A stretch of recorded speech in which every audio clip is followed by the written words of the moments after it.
Mr. Williams, and a pleasant good afternoon to all viewing this broadcast via whatever means. This afternoon, my presentation will take a different format.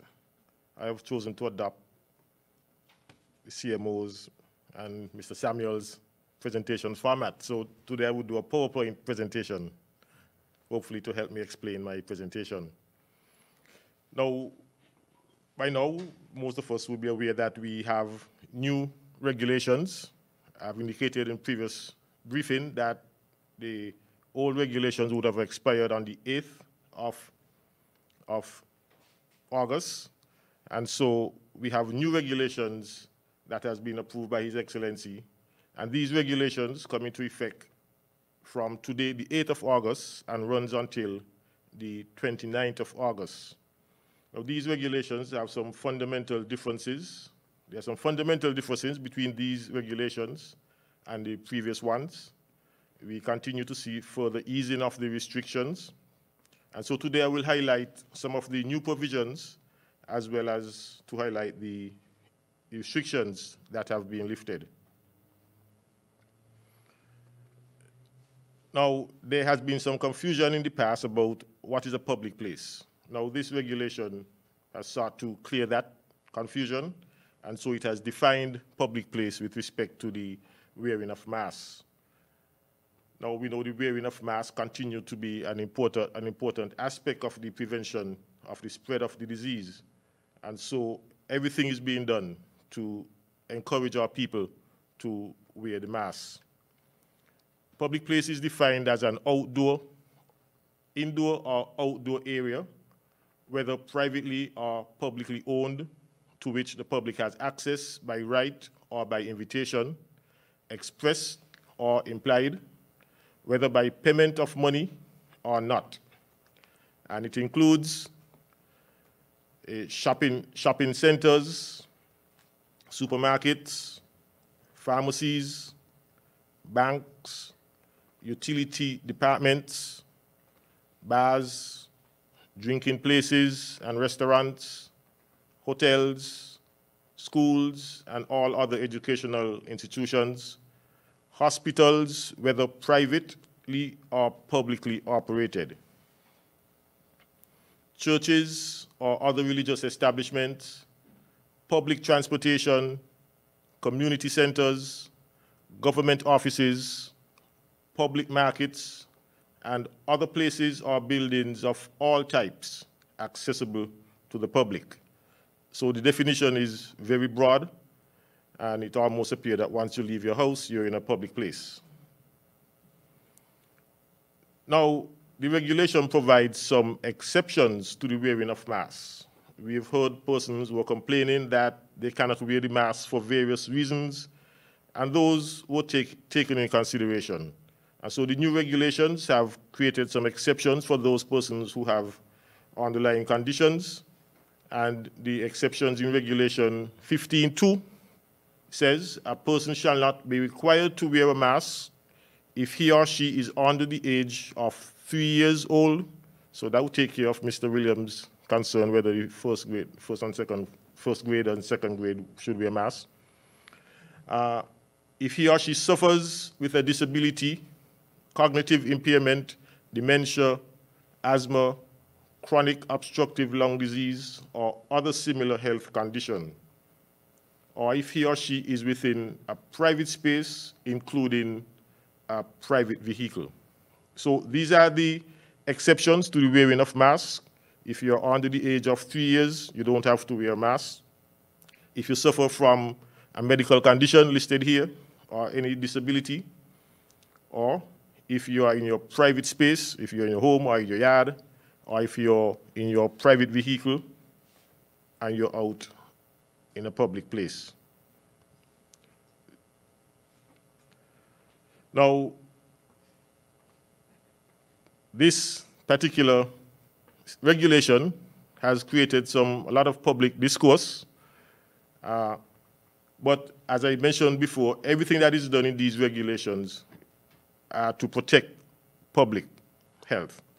And so we recognize that in order to encourage persons to wear their masks, we have to create some deterrents find a way to make persons want to wear the mask. I will not say what I was going to say, but the regulation provides for fixed penalty notices, or what we call tickets, to be issued to persons who refuse to wear their masks.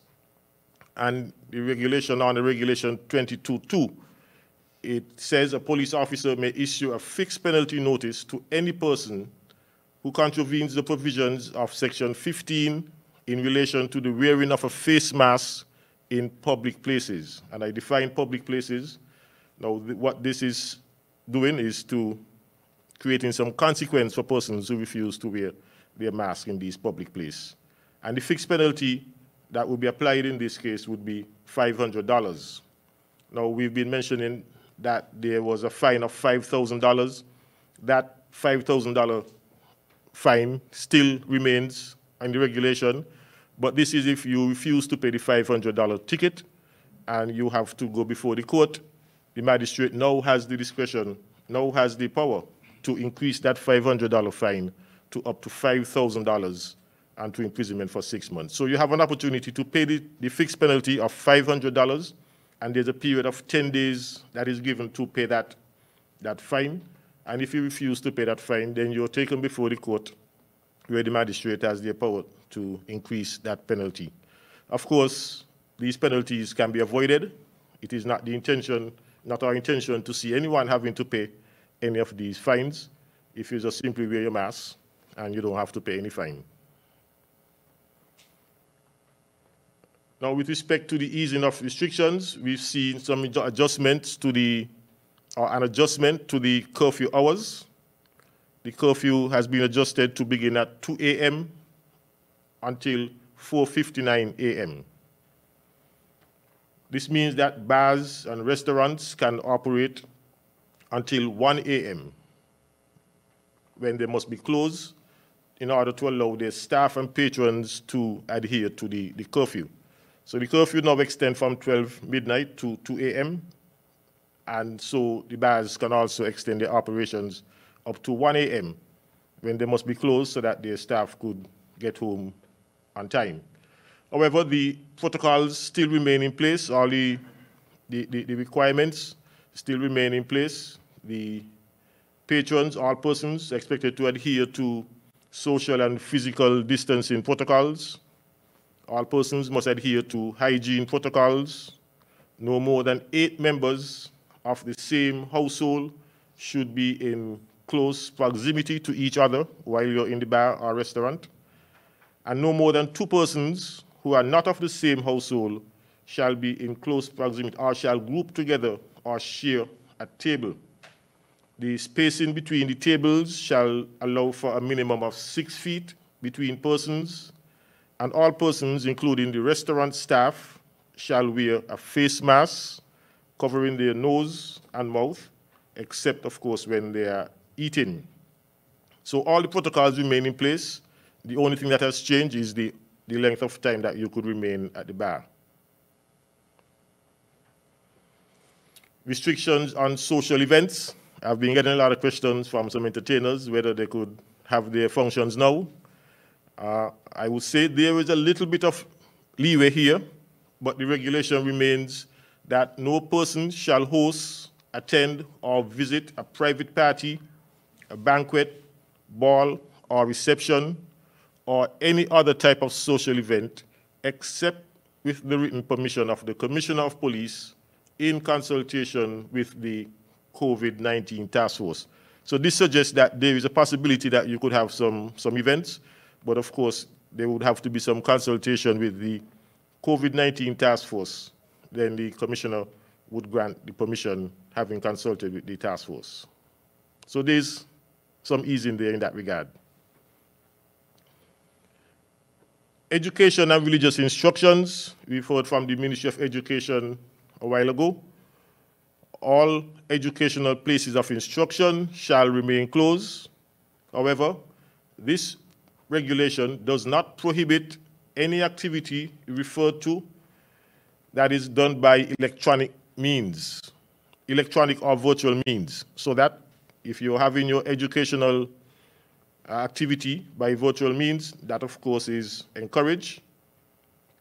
The opening of educational places to facilitate external examinations, CXC for example, you can open schools to facilitate CXC examinations. And the opening of public sector early childhood education centers. So those can be open, and we heard that as of Monday. As from Monday, some centers have been granted certification to operate. So early childhood education centers, they can operate, and so we expect next week to see some of those centers in operation. Now this, I would end here today in the interest of time. There are some other aspects of the regulation that we need to highlight, but we cannot go through all because we do not have sufficient time. But in subsequent briefings, those other aspects would be highlighted. We just want to remind us all to keep our distancing, continue to sanitize, and to keep ourselves safe. Thank you.